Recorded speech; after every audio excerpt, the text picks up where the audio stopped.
एकादशी को एक बार कुछ फलाहार शुद्ध,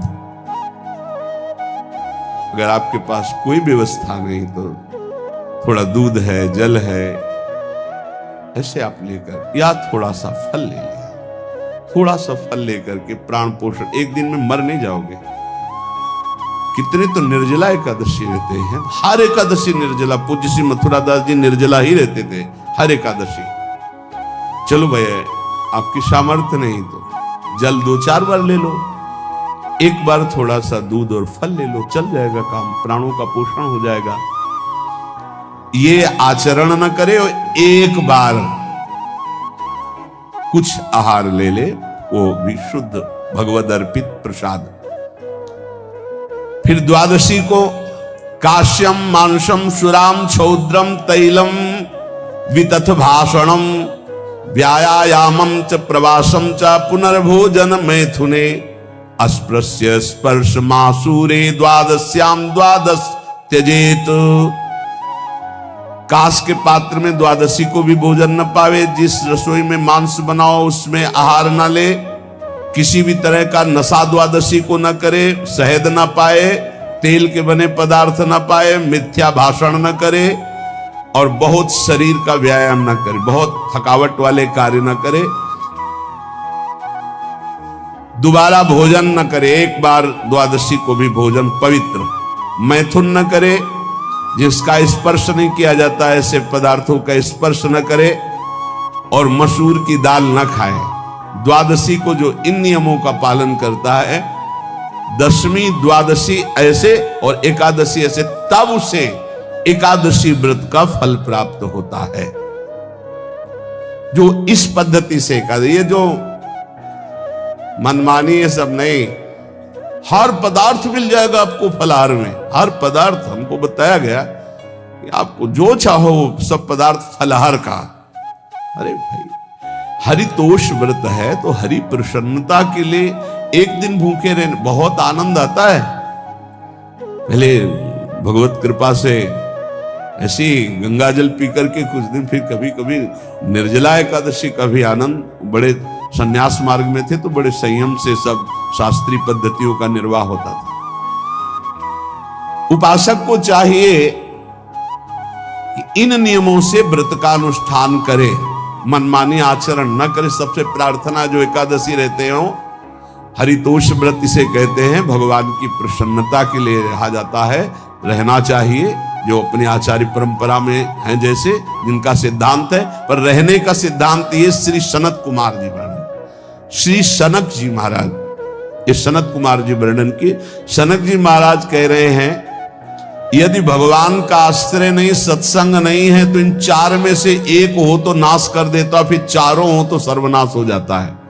यौवनम धन संपत्ति प्रभुत्व विवेकता एकैपमप्यनर्थाय किमु यत्र चतुष्टयम। यदि सत्संग नहीं है, यदि भगवद आश्रय नहीं है, खूब धन हो, जवान अवस्था हो, बढ़िया पद मिला हो, प्रभुत्व चलता हो और अज्ञान हो, फिर क्या कह रहा है? बोले चारों जहां मौजूद होते हैं वहां सर्वनाश का खेल शुरू हो जाता है। अगर इनमें से एक हो तो सर्वनाश करने में पर्याप्त है, और अगर चारों हो तो फिर क्या कहना है? यौवनम, जवान हो, धन संपत्ति, खूब रुपया पैसा हो, प्रभुत्व, कोई पद हो, कोई अधिकार हो बड़ा, फिर अविवेकता और अज्ञानी हो, तो बोले एक नाश कर देगा, फिर चारों तो नाश ही कर देंगे। अगर सत्संगी है तो ये चारों महान कार्य कर देंगे। क्या? यौवनम, जवान है, खूब दूसरों की सेवा, मेहनत पूर्वक धन संपत्ति कमाकर माता पिता की सेवा, परिवार की सेवा।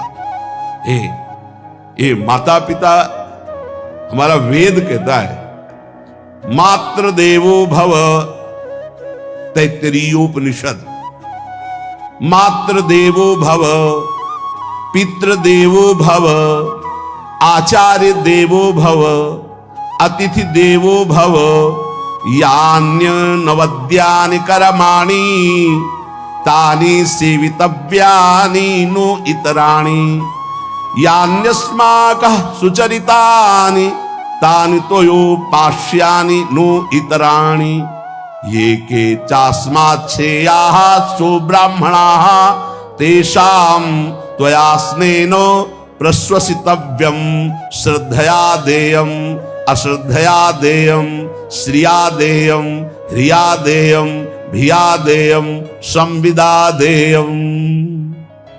वेद कहता है मातृदेवो भव, माता साक्षात हमारी भगवान है। देव हरि को कहते हैं, केशव देव जैसे कहा हरि को कहते हैं, गोविंद देव। मातृदेव माता भगवान है। ए धिक्कार है उन पुत्रों को जो अपने माता के द्वारा पोषित किए हुए शरीर से हाथ उठाते हैं अपने माता पिता के ऊपर। नरक में तुम्हारी जो दुर्दशा होगी भोगोगे। एक हमको दिखाया गया दृश्य कि अपनी माता की कोख में लात मारता है, थप्पड़ मारता है, पिता बैठा है उसको लात मारता है, थप्पड़ मारता है, बाल घसीट कर गेट तक माता को ले जाता है। अब इनकी जो दुर्दशा होगी ये बोल नहीं पाएंगे, बता नहीं पाएंगे। ऐसी जगह मारा जाता है कि बस तलकते रहो, कुछ कह नहीं सकते। घोर नरकों की प्राप्ति होती। वेद कहता, तैत्तिरीयोपनिषद, मातृदेवो भव। ध्यान से सुन लो, सत्संग है, ये माता साक्षात भगवान है। अगर तुमने मारा वाह भर करके इसके आंसू गिरे, जितने आंसुओं की बूंद से भूमि के कण भींजेंगे उतने कल्प तक नरक भोगोगे। ध्यान रखना, तुम्हारा कभी यश, कभी कीर्ति, कभी श्री, कभी हिरी, ये कभी तुम्हारे उदय नहीं हो सकती। तुम्हारा सर्वनाश हो जाएगा अगर मां पे हाथ उठाया। पितृदेवो भव, पिता साक्षात भगवान है।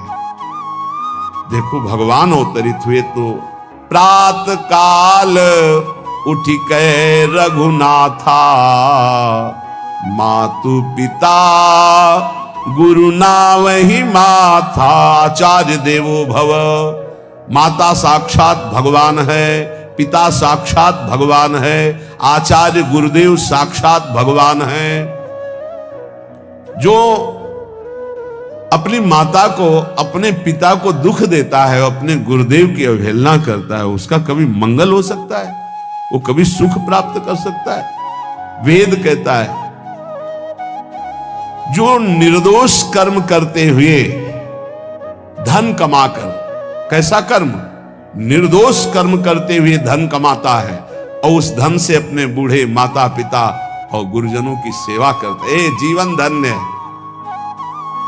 धिक्कार है उस पुत्र को, धिक्कार उस जवानी को, धिक्कार है उस धन को, धिक्कार उस बुद्धि को जिसको ये सब प्राप्त होने पर भी अपने बूढ़े माता पिता को दर दर के भटकने के लिए विवश कर देते हैं, जो अपने बूढ़े माता पिता को कष्ट देते हैं। जहां वेद कह रहा है मातृ देवो भव, पितृ देवो भव, आचार्य देवो भव, अतिथि देवो भव, चारे बातें कही। अतिथि देवो भव, अगर बिना परिचय के कोई आ गया, कह रहा भूखा हूं, भोजन पवा दो, भगवान पधारे हैं, हम कह रहे मत अंदर आने दो, गेट के बाहर पवा दो, तुम्हारा संशय, पर उसे भूखा मत जाने दो। अतिथि देवो भव, जो निर्दोष कर्म करके अर्थ कमाकर अपने माता पिता गुरुजनों की सेवा करता है, उसी का जीवन धन है। पशुवत आचरण, मनुष्य शरीर प्राप्त करके राक्षस आचरण, राक्षसों की यही पहचान होती है।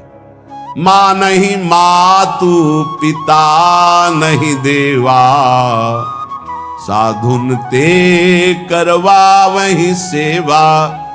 तुम्हारे जो पुण्य है ना सब भस्म हो जाएंगे, आप खिलवाड़ मत समझो। वो विरक्त है, भले तुम्हें नौजवान दिखाई दे रहा है, वो शरणागत है, जो आचार्य ने मंत्र दिया वही गुरु परंपरा से चला रहा, वही मंत्र उसमें, आप उसको बोल रहे हो हमारे लिए कुर्सी डालो, पैंट शर्ट पहने हो कुर्सी डाल।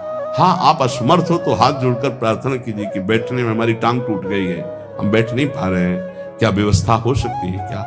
याचना इस कोटि की। आदेश, बाबा जरा कुर्सी लाना, बाबा तो कुर्सी रख देंगे, आप उनको तुम भिक्षुक समझते हो, सारे सुकृत तुम्हारे नष्ट हो जाएं। ये जो संतों के द्वारा दिए हुए आसन में ये अयोग्य पुरुष बैठ जाते हैं ना, इनके सारे सुकृत नष्ट हो जाते हैं। ये क्या समझते हैं? तुरंत आसन दिया जाता है किसी भी, आओ आसन को प्रणाम करके समेट कर रख दो। अगर आसन में बैठने की योग्यता आ रही, आसन में बैठने की योग्यता उसकी मानी जाती है जो सामने बैठा है, उस स्थिति का हो या उससे श्रेष्ठ हो। बहुत होश में ये बातें सत्संग में ही मिलती है और अन्यत्र नहीं मिलती। आसन बिछाने का मतलब तुम कोई महान नहीं हो गए हो, अपने में दैन्यता नहीं तो वैष्णव किस बात के। आसन ग्रहण वैसे ही बिछा हुआ है, उसके ऊपर आसन लगा हुआ है गुरुजनों के लिए, श्रेष्ठ जनों के लिए। आप आसन में बैठने के अधिकारी हैं। सत्कर्म के द्वारा कमाए हुए धन से मात्र देवो भव पितृ, हम बार बार चिल्ला के कह रहे क्योंकि कलयुगी इन पुत्रों को अब समझ में नहीं आ रहा। जो बोओगे वही काटोगे। अगर आप अपने पुत्रों को सत अध्यात्म की शिक्षा देंगे और स्वयं अध्यात्म से चलेंगे तो तुम्हारा बुढ़ापा ठीक से जाएगा नहीं। बुढ़ापा बहुत मुश्किल से कटता है, बहुत मुश्किल से। हाँ, हमें कई दृश्य देखने को मिलते हैं। बता रहे एक बार इंदौर, बिंदौर इधर है, इच्छावर फतेहपुर, वहां से भ्रमण करते यार, बड़े मकान से वयोवृद्ध भागते हुए आए, स्वामी जी स्वामी जी स्वामी। बहुत कष्ट में हो। क्या कष्ट है आपको? आप तो महल से उतर रहे हैं। ये किसका है? बोले मेरा ही है। उनका कष्ट क्या है? बोले 4 लड़का है, 4 बहू है, सब खाते पीते हैं, मैं बहुत कष्ट में हूँ, सब कोई अपमान करता है। निकलो फिर बाहर, बाबा जी बनो, भजन करो, भगवान के मार्ग का अनुसरण करो। चौथी अवस्था है। बोले ये तो नहीं हो सकता, रहूंगा तो यही कुछ ऐसा कर दो कि जिससे हमारे बच्चों की बुद्धि बदल जाए, जो हमको पीटते हैं, गाली देते हैं, उनका वो जादू तो हम जानते नहीं। और चल पड़े। और बड़ा अंदर से चिंतन हुआ कि जीव कितना आसक्त है। उन्हीं पुत्र परिवार घर में, अब बुढ़ापे का समय है, चौथी अवस्था में अगर घर ही में रह के भजन करो तो झंझट नहीं होगी। जो मिले जैसे मिले जीवन यापन करो, भजन करो, लेकिन प्रभु से मतलब नहीं। तो जितने भी जवान भाई बहन सुन रहे हैं, आप अपने माता पिता को, यहां हमारा वेद कहता है मातृ देवो हो, माता भगवान है, पितृ देवो हो, पिता हमारा भगवान है। धर्म के द्वारा कमाए हुए धन से माता पिता की सेवा करो। दूसरे दोषयुक्त कर्मों का कभी आचरण मत करो। यन्नस्माकं सुचरितानि तानि तोयो पापाश्यानि नो इतराणि। सुंदर आचरण करो जो महापुरुषों के द्वारा विधान किए गए हैं। पाप आचरण कभी मत करो। हमारे आचरणों में से एक भी ऐसा आचरण नहीं होना चाहिए जो दूसरे को दुखी करके धन संपत्ति लेने वाला हो। वेद कहता है पापाचरण किया और आपको गड्डी पकड़ा दी, आप निर्दोष को दंड दे दिए और दोषी को धन के कारण मुक्त कर दिए। अब आपके परिवार में जो तांडव मचेगा वो झेल नहीं पाओगे, चाहे कोई भी हो। बहुत ध्यान से सुनना है, सत्संग है, ये शास्त्र है। जो अधर्म पूर्वक दूसरे के द्वारा दिए हुए धन से गलत निर्णय करता है, दोषी को मुक्त करता है और निर्दोष को दंड देता है, उसको दुखिया को न सताइए, दुखिया देगा रोए। जब दुखिया के मुखिया सुने तब तेरी गति क्या होए। मर्सिडीज गाड़ी में भून जाओगे भुट्टे की तरह अंदर, कोई सांस लेने की जगह नहीं मिलेगी। कैसे? आगे से गाड़ी में किसी कारण आग लग गई, चलती गाड़ी में। अब आजकल सब रिमोट का सिस्टम होता है, वो तार जल गए जिनसे गेट खोला जाता है।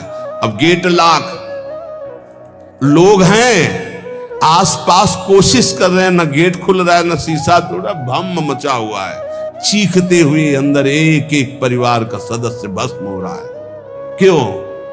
किसी के परिवार को उजाड़ा तुमने, किसी के निर्दोष की तुमने दंड विधान किए हैं, पापाचरण किए, भोगना पड़ेगा। इसीलिए बार बार तुम्हें भयावह शब्दों से कहते हैं कोई तुम्हें दंड नहीं देगा, तुम्हारे कर्म हर समय तुम्हारी खोपड़ी में सवार हो, वही तुम्हें दंड देंगे। इसलिए हमारा वेद कहता है यन्यस्माकः सुचरितानि तानि तोयो पापास्यानि नो इतराणि। जिसमें महापुरुष विधान किए हैं कि ये आचरण करो वो सुकृत है, और जिसे मना करते ऐसे पापाचरण मत करो, कभी दूसरे का अहित मत करो। जो कोई भी हमसे श्रेष्ठ गुरुजन है उनका आदर करो।